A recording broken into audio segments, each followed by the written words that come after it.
Brandon Burwald gives to Morrell Fountain on first down, and just like the 3 quarters before this, those Missouri Western running backs having no luck running through the middle. Credit Nebraska Kearney's defensive front as Anthony Hebert there on the stop. Looking at team offense that third quarter, Chris Roush, total yards for both teams. Wow, let's see. In the third quarter, Missouri Western ran 14 plays for 67 yards. Kearney ran 20 plays for 33. Kind of a late snap to Burwald.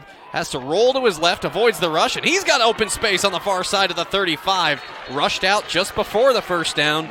David Lilly, who recovered a fumble in that previous quarter, ushered him out of bounds. Chris Floyd Jr. and Brandon Burwald having words with that Kearney sideline. No flags, but the temperature heating up in a 3-point game in the fourth quarter between a couple of teams that are seemingly not too fond of one another. Let's watch this.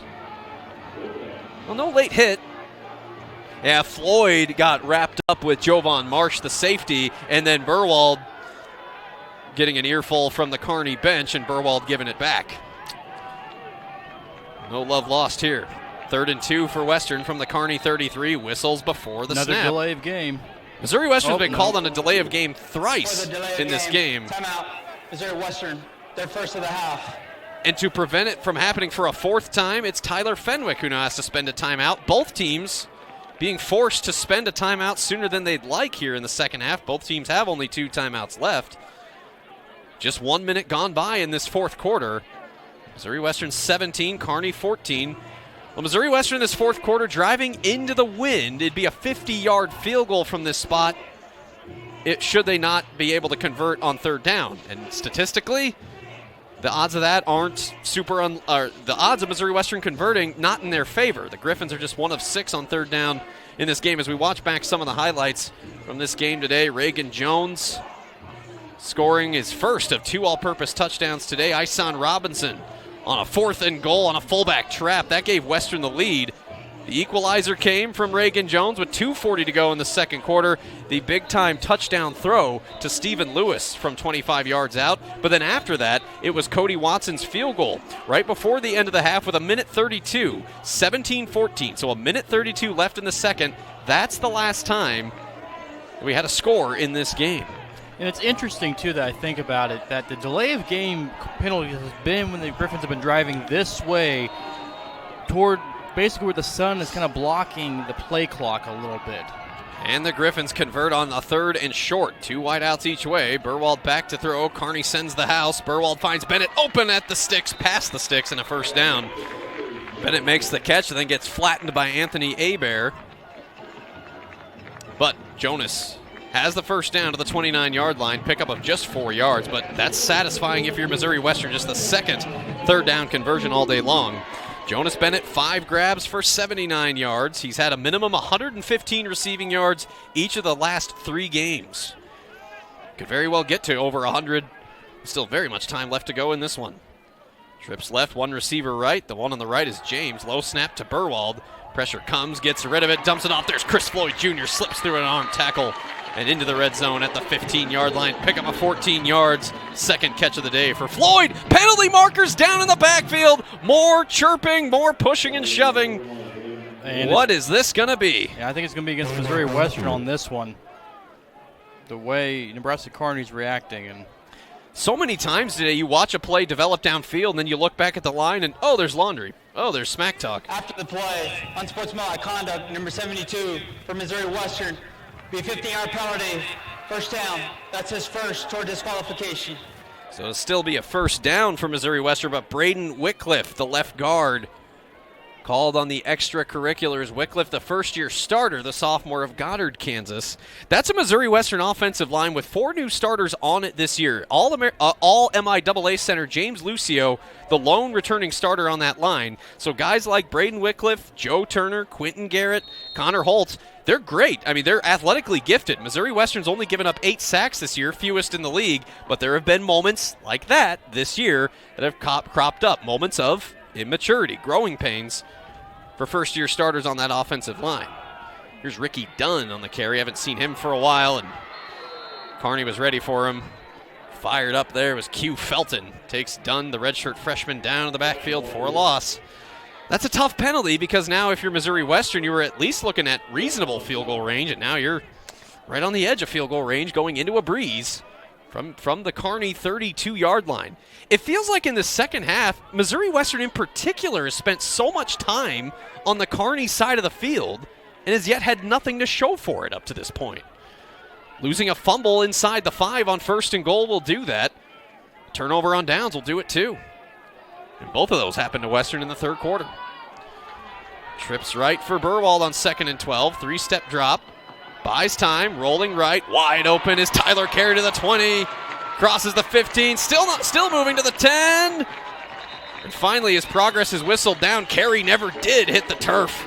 But forward progress is whistled dead at the 9-yard line. Pickup of 23 yards. 1st and goal, MWSU. Another note, too, Tommy. James Lucio not out there either for Missouri Western. I haven't seen him in a few plays, I don't think. I don't see him on the sideline right now either.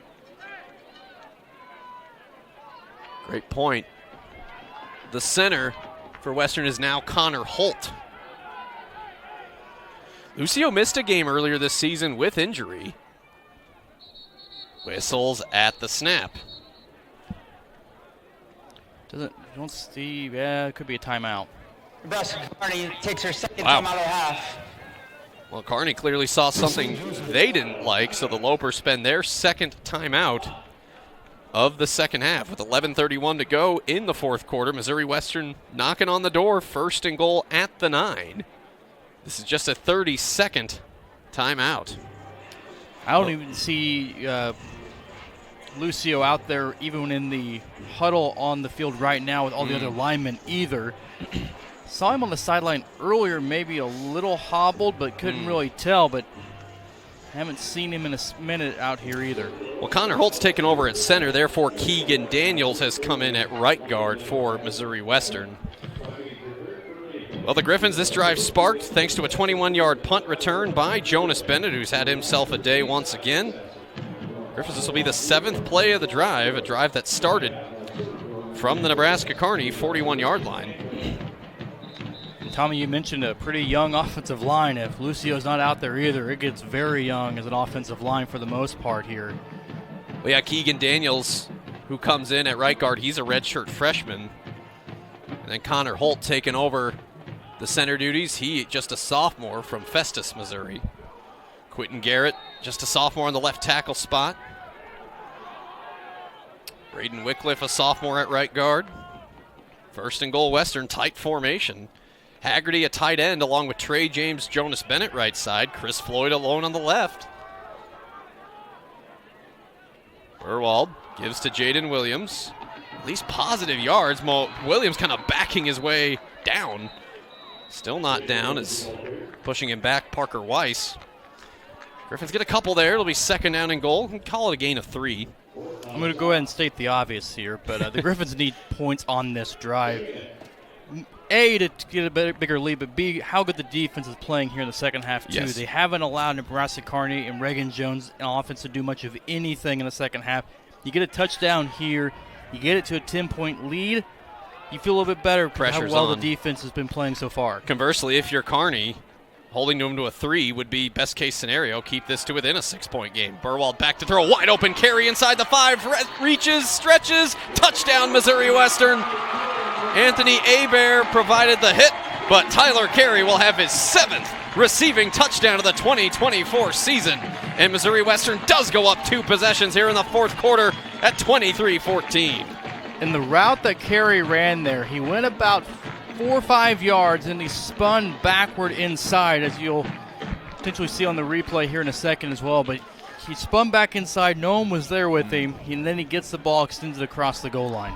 Hebert almost stuck him short, but the second effort by Carey to just reach across. Cody Watson, for the 6th time this year, we'll see a point after not go through. Kearney blocked it. Kearney blocked one partially in that first quarter. That's the 2nd PAT for Western that has not gone through today. Kendall Brewer got on top of it. 10:42 to go, fourth quarter. Is there a flag down as well? Yeah, this play's not over. Yeah. And I think it's going to be on Nebraska Kearney. Man, could be a retry for Cody Watson. Nothing has come easy. Point is no good after the play. Unsportsmanlike conduct, number 4 for Nebraska Kearney. That penalty will be enforced on the kickoff, 15 yards. Q Felton, the all-conference defensive lineman. Some of these guys on both sides have to watch out. We've seen unsportsmanlike conducts handed out to both teams. We'll be right back on 38 The Spot. Missouri Western ahead.